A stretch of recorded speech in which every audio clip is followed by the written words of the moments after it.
bazalwane kunezinto athanda ukuthi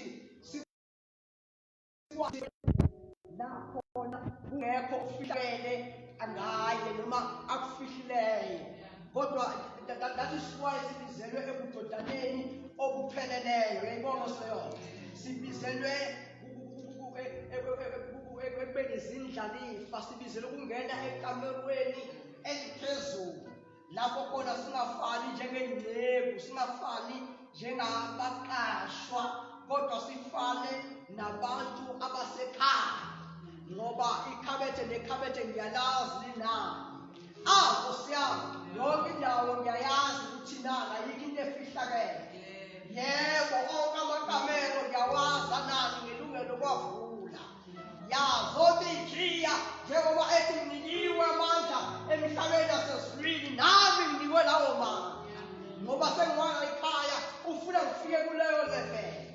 Praise the Lord. That is why ngesikhathi bazalwane ehambe emhlabeni noma-ke ethatha umphefumulo wakhe unikela kuNkulunkulu, kwagqaba isihemo sethempeli ekhubazeyona. Yes, kwagqaba isihemo sethempeli. Leyo nto itshengisa ukuthi sesinelungelo lokungena endaweni engcwele. Ya, ngoba kuqala kuthiwa kungena umpristi eboshwe ngeketshalo eyonxusela noma kwezinkonzo enzele bonke abantu. Kodwa manje uNkulunkulu wayethi do away with that, wasithatha saba kwi-level yokuthi sonke indlela athanda ngayo ufuna siyifikele kuyena. That's why iBhayibheli sondelani esihlalweni somusa ngesibindi, ukuze nifumane umusa wokusiza ngesikhathi esifaneleyo. Amen. So-ke manje nginaleyo nto ukuthi enkonzweni noma ekhabo Jesu kuyafundwa. You move from one step to another. Ungadli ukudla okukodwa, ungadli ukudla okungeke kukuthathe kuyise kwenye indawo, kodwa kukuthathe kubekwe i-level. Nginomthandazo wokuthi every time mangishumayela kwangazi uNkulunkulu ongcwele bonga-activate i-faith yabazalwane. Yayibona leyo ngoba uthi umpostoli Pawula ukukholwa kuza ngani bazalwane? Khuluma bazalwane, ukukholwa kuza ngani? Ngokuzwa izwi kaNkulunkulu. So ukukholwa siyazi ukuthi kukhiya ey'ndaweni eziningi esifuna ukungena kuzona. Ma ungakholwa, that is why umbhali uqiniseka ngezinto ezithenjwayo, kuyiqiniso ngezinto ezingabonwayo. Angithi ebese futhi ngeke sikwazi ukumjabulisa uNkulunkulu ngaphandle kokukholwa.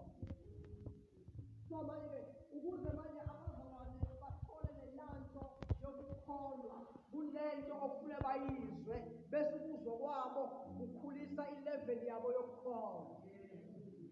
Angithi siyakhumbula ukuthi ukukholwa uJesu uthe ubhuduza iy'ntaba. Ngokukholwa ukwazi ukukhuluma kuleya ntaba, suka lapho phonse kolwandle. Wena sihlahla sifulela, wena usifuleke uphonse kolwandle ngokukholwa. So uma kungekho ukukholwa awukwazi ukuthi uphile, ngoba ithi iBhayibheli abalungileyo bawuphila ngani? Ngokukholwa.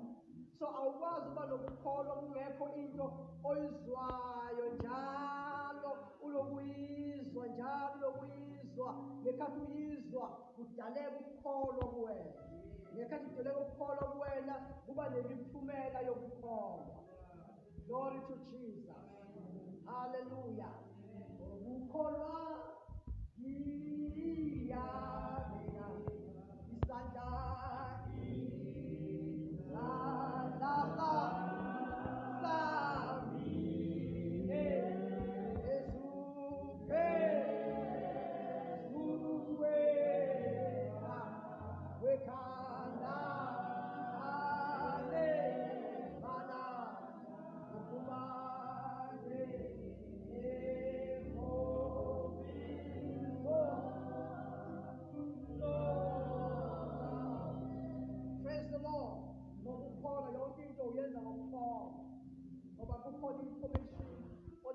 So it is important ukuthi masimila epulpit sinikeze umfundisi ubelo abantu information abe nolwazi oluthile abanalo. Yes, hayi ngoba sithi mhlawumbe abantu abahambe bayodla izona, kodwa it is not very much important because njengoba umuntu bazalwane ela enkonzweni kusho ukuthi ushuyayeziwe wahlabeka enhlizweni yakhe. So wathi impilo ngiyinikela kuJesu Kristu waseNazaretha, ngifuna uNkulunkulu angilekelele ngiphile impilo engcwele. Kungaba ukukhumbuzana ukuthi bangcwele banjani, yebo, kodwa isikhathi esiningi usukhona what next. Yayibona leyo, usufikile what next. So move to another level of faith. Ngifuna sifunde incwadi kaJona isahluko sika-2 uverse 1 siye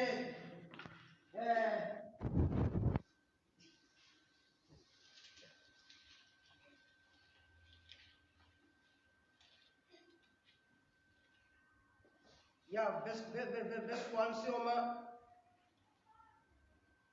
ku-verse 3.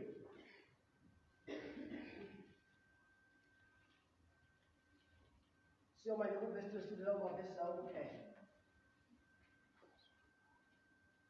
Uthathe down ingelutho wamibeka walenza umuntu qhubeka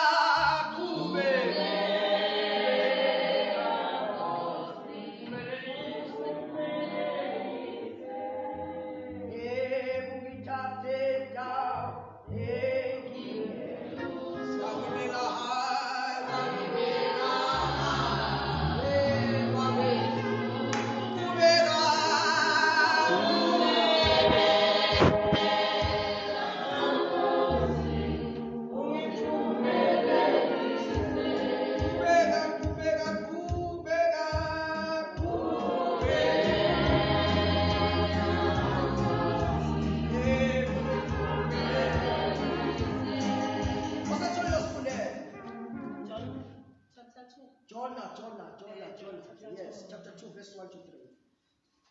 UJona wakhuleka kuJehova uNkulunkulu wakhe esezibilini zenhlanzi wathi, ekuhluphekeni kwami ngakhala kuJehova, wangiphendula. Ngiseseswini yabaphileyo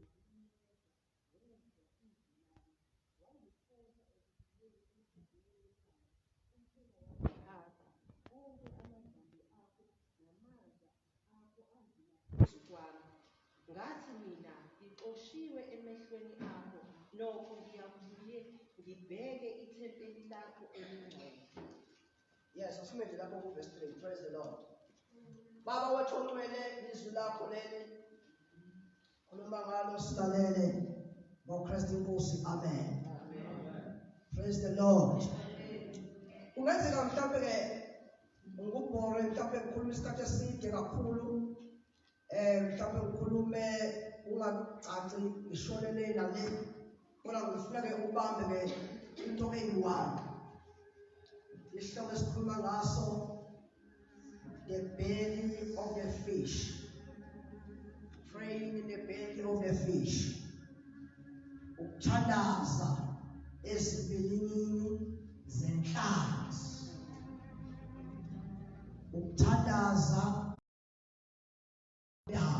indaba le kaJona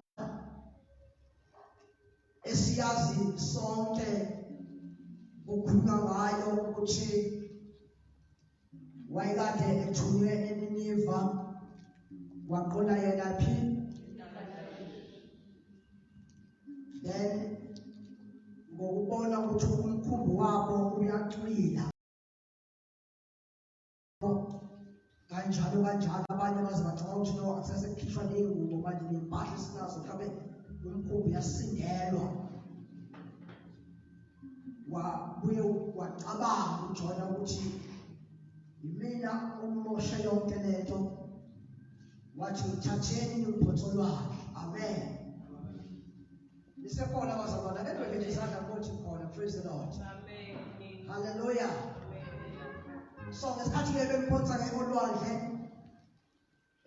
iBhayibheli lithi-ke mayingena olwandle-ke inhlanzi yafika yamthatha yamgwinya wangena ngaphakathi kwayo. So namhlanje ngifuna kafushane sikhulume ukuthi uyathandazwa noma usesiswini senhlanzi. And iBhayibheli likhuluma amagama okuthi thandaza ungayeki. Pray without ceasing. Ngizomemezela mangumele ukuthi noma ngabe usesiswini senhlanzi, do not stop praying. So njalo uPostoli Paula ekhuluma nabangcwele uthi do not stop praying. Ukuthandaza mamumdabe yinto engayekele.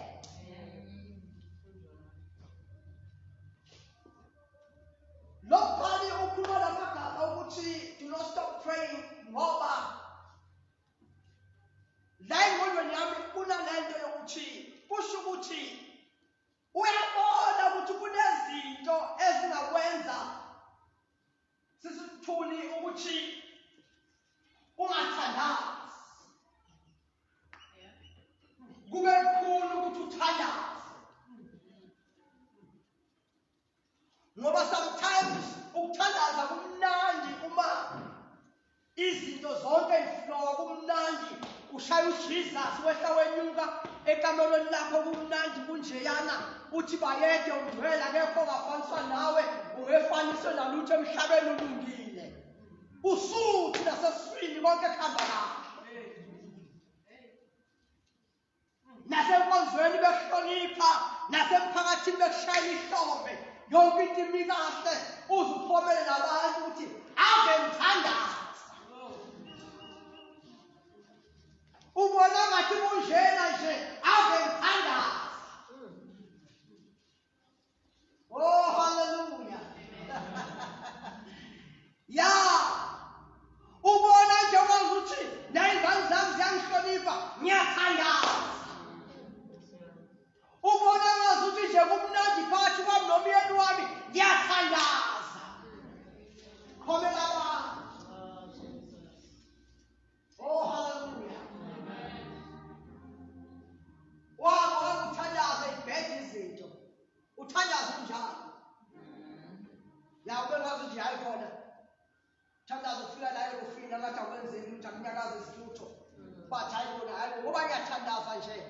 Athi uPostoli Paul ungayeki ukuthandaza.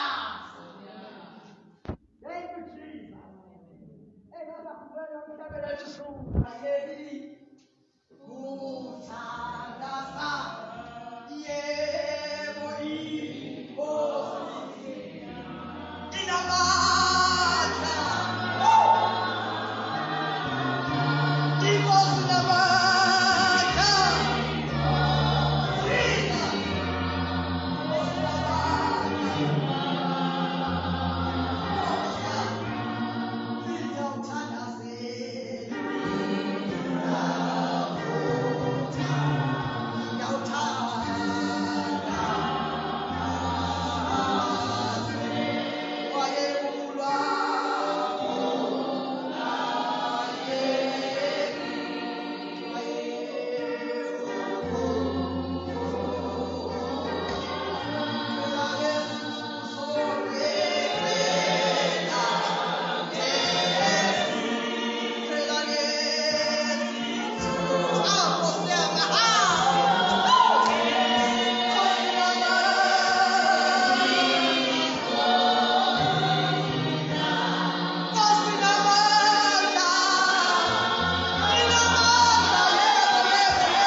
Inamandla ngathi izinto zibheke eceleni. Ya kodwa wena inamandla. Inamandla. And lento ngishumayelayo ngifuna ukuthi ukukholwa kwakho kuye kwenye level namhlanje. Amen.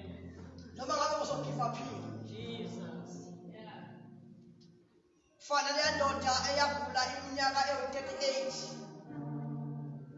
Jesu ezoyibuza ukuthi uyathanda ukusinda na yabekayo mhlawumbe yayibeka njenganawo ukuthi hawu baba angithandaza mhlawumbe siyafika hey uyayibeka i-situation yakho siyafika siyakubonisa sithi hayi Nkosi ake sithandaza awuthandaza kakade ngangithandaza kodwa uthi umpostoli Paula pray without ceasing akuyeke ukuthandaza. It doesn't matter how long you've been praying, but ayikho into ethi saluyeka ukuthandaza. That's right. Thandazwa njalo. Thandazwa njalo. Praise the Lord. Manje lasifunda khona. Uthi uJobe uJona lona awuphinde mama uthi kusasuse enhlazweni ezinjani